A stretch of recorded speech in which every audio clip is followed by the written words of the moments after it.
Guys, so meron tayong tour ngayon. At ito na yung sundo natin. Yan, so ngayon ang oras ay 5 o'clock na umaga. Hi guys, good morning. So day 3 natin ngayon dito sa Almaty. So bali nag-book tayo ngayon ng tour. At yung pupuntahan natin ngayon ay 3 lugar.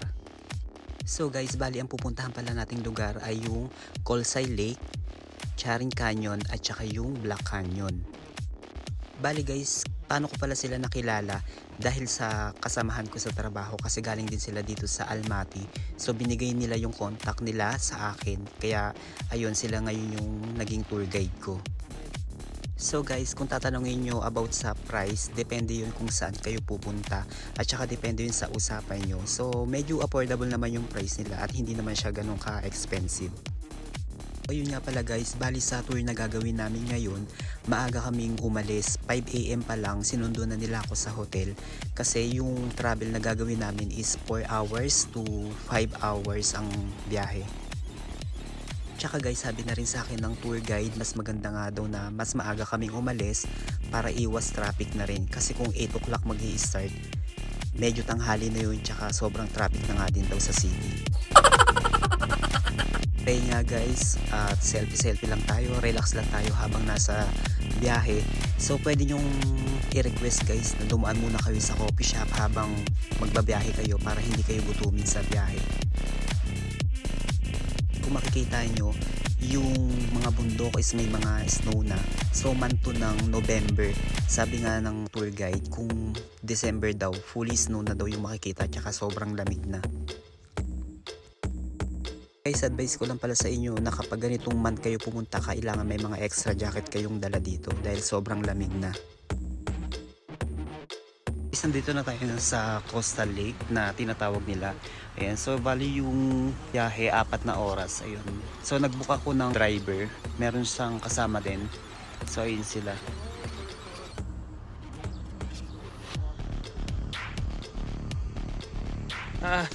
Hello. Hi guys, he's my tourist guide. What is your name again? My name is Ned. We want to go to his spot, so you can contact him. So where are we going now? Now we going in the first wake, Colsay. Colsay.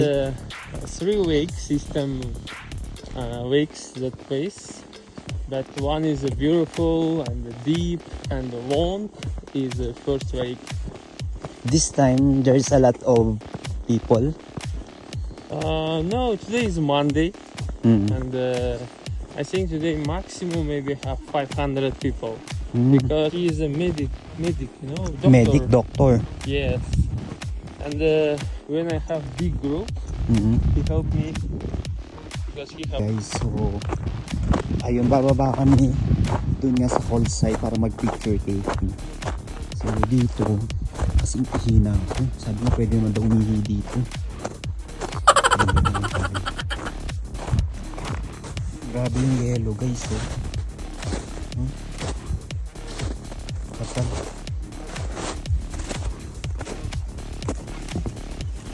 So okay guys, lakad ulit tayo. Tapos na tayo mag picture sa kabila. So itong haba na lalakarin natin, nakakahingal. Pero ang ganda ng ng view. So guys, nandito na kami papunta sa that is restaurant, right? Yeah, it's a famous restaurant named Tara. Tara restaurant. So we will go there. And yung steps na to 229. Yes. So that daw is 229. Kaya nakakahingan. So baka magkape lang kami dun sa taas.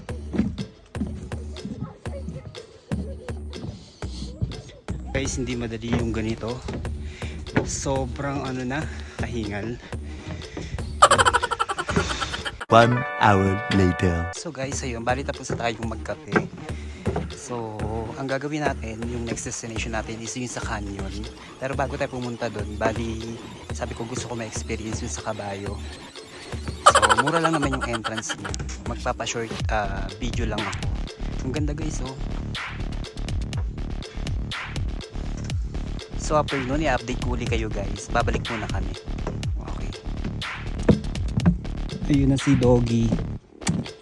Bye-bye. Bye-bye, Doggy. Bye-bye. Guys, yung aso, hinatid pa kami. Bye-bye. Magpaiwan ka na dito, hahatid mo pa kami ha. Bago kami dumating dito, nandun siya naka-welcome din sa pintuan. Yan, hinatid pa kami pa uwi. So guys, dito nga yung mga kabayo. Ayan, susubukan natin to. Ang ganda dito. Ang mga turista nandun, nagkanya-kanyang picture sa baba.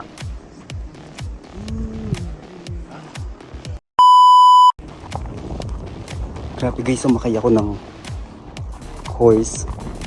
Alam mo, nakakatakot naman. First time kong sumakay na yung ganito. Tapos bangin na dito ko. Nakakatakot. Guys, ayun nga. Ito na. Nakasakay na tayo. Grabe, nakakatakot. Tapos bangin pa yung nandun sa sa dinaanan namin. Pero masaya siyang experience.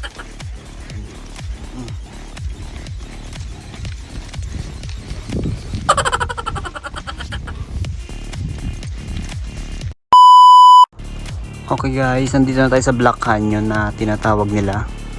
So ito yun.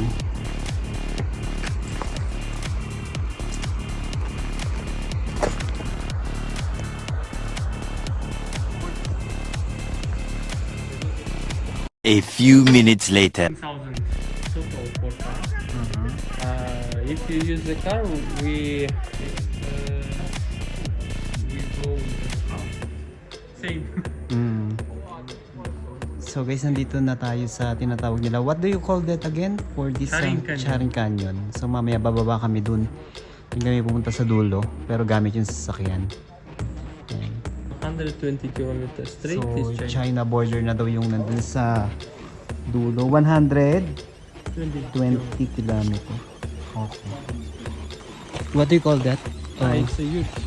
Hmm? Yurt is a nomadic house. It's yurt. house. Now is more modern with washroom inside. So who's living there inside?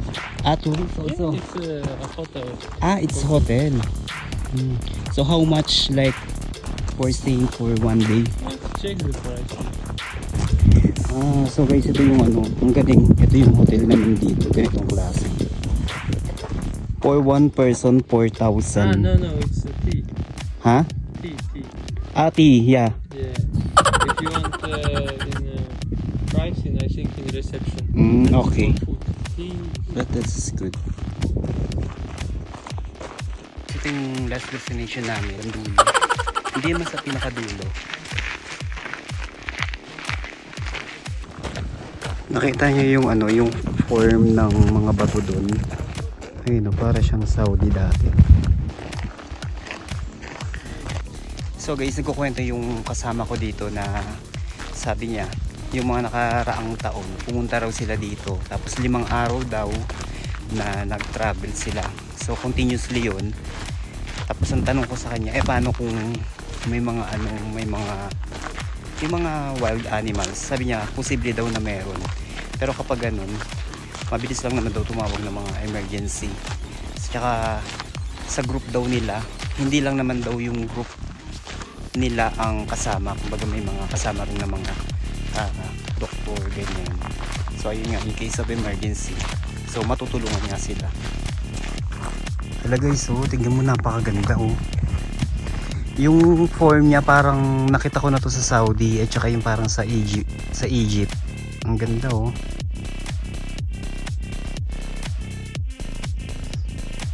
So this is natural form. Yes. It's 12 million years old, the 12 canyon. million. No, I think it's Indians. Guys, dito pala sa Charing Canyon, kung ayaw nyong maglakad, pwede kayong mag-rent ng sasakyan. Tapos pwede pa kayong mag-request na pumunta dun sa pinakababa para mag-picture taking. Pero mas maganda rin naman na maglakad para mas ma-experience nyo.